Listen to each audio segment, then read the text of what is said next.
Здравствуйте, мои дорогие подписчики! Добро пожаловать на наш канал! Не забудьте подписаться на наш канал, чтобы быть в курсе новых видео. Когда Дилан находит их в летнем домике, он спрашивает, зачем мы пришли сюда. Баран Ферат объясняет, что забыл зарядное устройство, к счастью, оно было в машине, и я принес его. Когда госпожа Азади звонит Гану Кудрету и спрашивает, как обстоят дела, господин Кудрет говорит, что Хасан пришел в себя и все отрицают. Госпожа Азади подпрыгивает от гнева. Повесив трубку, Гуль спрашивает, сойдет ли ей с рук то, что она сделала. Госпожа Азади говорит, это не так, ей не сойдет с рук то, что она сделала, и кровь моей Айтен не сойдет с рук. Остаться на земле. Когда Беран и Дилан приходят к тете Береван, они чувствуют себя очень желанными гостями и заходят вместе. Когда Харун спрашивает Ясмин, что не так с тетей Цеврией, она, кажется, в плохом настроении, Ясмин говорит, что она немного одержима другом брата Джавдета Первином. Затем Харун говорит, что в старшей школе у них была небольшая любовь. Интересно, чувствовала ли она то же самое? Ясмин говорит Цеврии, что если она услышит это, то не простит его. Когда тетя Береван дарит обоим Дилану подарок на рождение, Дилан очень смущается, благодарит ее и целует. Когда тетя Береван спрашивает, что делает Хасан, он отвечает, что баран в больнице. Когда тетя Береван говорит, дай мне приготовить что-нибудь поесть, Дилан и Беран не позволяют этого, они вместе входят на кухню, говоря, ты будешь тосковать по своему внуку. Пока они готовят и рассказывают о том, кто был там в день смерти госпожи Эйтен, баран говорит, что там была служба. Когда Дилан говорит, но их заявлений нет в деле, их могли видеть люди в автобусе, он говорит, я поговорю с бараном Акифом об их заявлениях, может быть, из этого что-то получится. Они внезапно перестают есть, и Беран целует Дилана в щеку и немного кокетничает. Когда они возвращаются к приготовлению, они смешивают почти все ингредиенты. Когда Беран снова толкает Дилана, Дилан говорит, сейчас придет тетя Береван, мы слишком долго заставили тебя ждать, давай сделаем салат и пойдем к столу. Потом все садятся за стол и едят. Он исследует обслуживающую компанию, которая была там в тот день, и узнает, что она закрылась. Тетя Баран Береван говорит, забудьте об этом, ешьте свою служебную еду сейчас. Когда Беран спрашивает, как ты провел время с внуком, тетя Береван говорит ему, что он заснул у меня на коленях.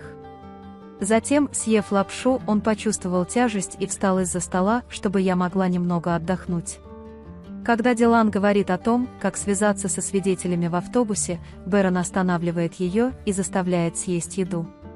Наконец, Беран успокаивает Дилана, говоря, что сначала нам нужно связаться с владельцем туристической компании. Когда Ферат поздно приходит в особняк, Гуль спрашивает, делаешь ли ты что-нибудь под прикрытием, и где ты был. Ферат говорит, что мне делать, когда так много дел. Гуль обеспокоена, потому что боится освобождения Хасана. Ферат говорит, не волнуйтесь, Хасан в конце концов попадет в тюрьму, мы с моим братом найдем способ. Затем он говорит Гулю, давайте больше не будем говорить о таких раздражающих вещах, давайте поговорим о вещах, которые нам понравятся. Когда Гуль говорит, например, а Ферат говорит, например, давайте начнем лечение, Гуль обнимает его за шею. Радость. Когда Беран и Дилан идут в свою комнату, они готовятся посмотреть фильм, а Дилан выходит из комнаты, чтобы приготовить попкорн. Когда Джавдет говорит, что мы чуть не стали жертвой огромной лжи, и я до сих пор не могу этого понять, Джаврей говорит, Сейд, мой отец здесь, это большое преступление, он нам ничего не сказал. Беран пытается сблизиться с Диланом во время просмотра фильма, и хотя Дилан говорит, что пропустил эту сцену, Баран все еще пытается поцеловать Дилана, и на этот раз Миран плачет. По предварительной договоренности, Беран сдерживает свое обещание присматривать за Мираном в романтических комедиях и отправляется присматривать за ребенком. Когда Баран усыпляет Мирана и возвращается, он говорит, что мы посмотрели 1,30-часовой фильм за 4 часа, есть улучшение по сравнению с первым разом. Когда медлительность Дилана привлекает его внимание, он говорит ему приятное слово, чтобы подбодрить его и облегчить его горе. Он целует Дилана в щеку и говорит, иди спать, завтра я покажу тебе много красивых мест. Когда неспособность Феррата заснуть привлекает внимание Гуль и спрашивает ее об этом, Феррат говорит: «Вы две руки, как детективная работа, давай, ляг мне на грудь и поспи немного», и они обнимаются. Дилан Бэрон говорит: «Моя жена, моя спутница, она так красиво водит меня, пусть никакая тьма не потопит нас». Баран говорит: «Ты мое благословение, как праздник, твое присутствие дает мне покой, покой моему сердцу, покой моим глазам, моя любовь, я не знаю, что с тобой произойдет, но любить тебя гораздо дороже, чем прекрасный коралл, мой дорогой Дилан». И куда бы они ни пошли с Бараном, они смотрят друг на друга и выражают свою любовь этими прекрасными предложениями. Пока Хасан Джавахир разговаривает с посланным им адвокатом, входит Феррат. Пока адвокат говорит, что вы нарушаете неприкосновенность частной жизни, входит Акиф и уводит Феррата. Он злится на него и говорит: «Как ты думаешь, что ты делаешь? Мы пытаемся найти доказательства, чтобы посадить его в тюрьму и наказать, так что не усложняйте нашу работу». Когда адвокат дразнит Феррата, чтобы тот поздоровался с владельцем перед уходом, Акиф и Кудрет-бей пытаются его остановить. После того, что она узнала от Харуна, Ясмин вызывает своих родителей в ресторан и рассказывает им о том, что произошло, говоря, что есть вещи, которые Цеврии не должна слышать. В то время как дядя Кинан, как и Харун, считает, что произошедшее не имеет большого значения, Ясмин и ее мать, наоборот, говорят, что будет большое событие, если о нем узнает Цеврии.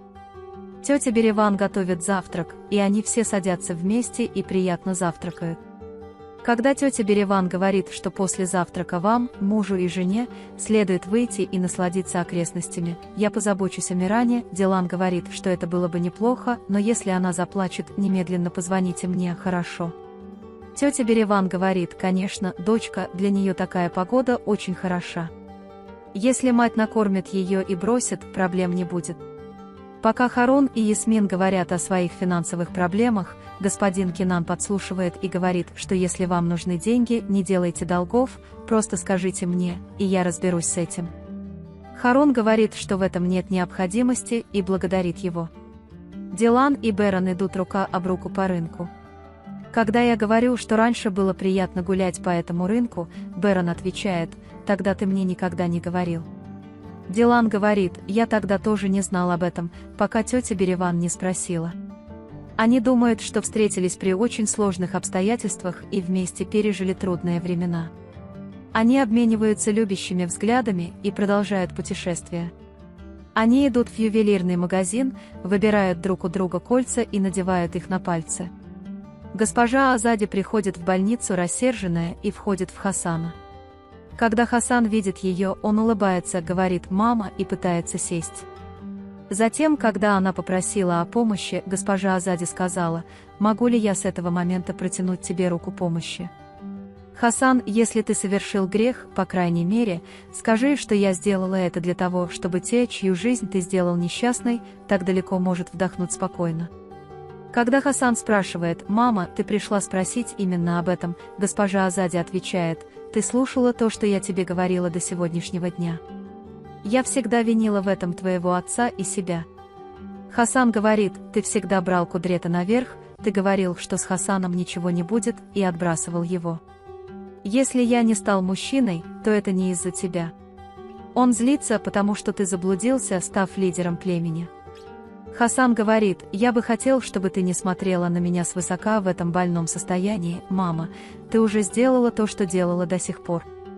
Госпожа Азади, выйдите вперед и признайтесь в своем преступлении, как мужчина.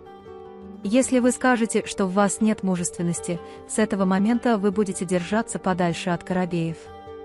Если вы предстанете перед ними, то он оставит ее, сказав: «Я не скажу, что это мой сын, я убью тебя своими руками». Хасан делает глубокий вдох позади него. Джавахир пытается узнать у адвоката о ситуации Хасана. Адвоката отпускают на первом слушании, но он мало рассказывает о том, что произошло, поскольку кажется, что Акиф и Феррат могут создать проблемы. Джавахир говорит: «Не волнуйтесь, они ничего не могут сделать, я о них позабочусь». Бэрон и Дилан продолжают бродить и делать покупки на рынке. Баран звонит Феррату, выясняет ситуацию, а затем говорит: «Возьмите моих отцов и приходите сюда вместе». Хотя все готовы пойти, госпожа Азади не хочет идти. Джавахир уходит от своего адвоката, строго предупреждая его и запугивая. Пока Цеврия работает в ресторане, Первин приходит, находит фотографии ее школьных лет и приносит их Джавдету, потому что он сказал, что потерял их. Дилан и Берен лежат на руках на колосьях пшеницы и смотрят на небо. Когда Дилан своим воображением сравнивает облака с бутылочкой для кормления и младенцем, Берен говорит, что, похоже, кто-то скучал по Мирану. Когда Дилан спрашивает, разве ты не скучал по нему, Берен отвечает, я тоже скучал по тебе, тогда поехали. Хотя Дилан говорит, что это был отличный день, я рада, что мы приехали сюда, она звонит Акифу Барану и говорит, что Хасана выпишут через 2-3 дня, а затем он предстанет перед судом. Они кладут трубку и говорят, Баран, нам стоит действовать так быстро. Давайте свяжемся, если будет какое-то развитие. Когда Джевдет выходит из ресторана, чтобы доставить заказы, Ясмин пытается просмотреть мемуары, которые принес Первин. Они паникуют, когда Джевдет забывает ложку и вилку и возвращается. Когда Джевдет снова уходит, Ясмин берет мемуары, и вместе они рвут страницы, которые считают опасными. Вы можете поделиться своим ценным мнением в разделе комментариев. Не забудьте подписаться и включить уведомления, чтобы видеть больше видео. Увидимся в следующем видео. Береги себя. До свидания.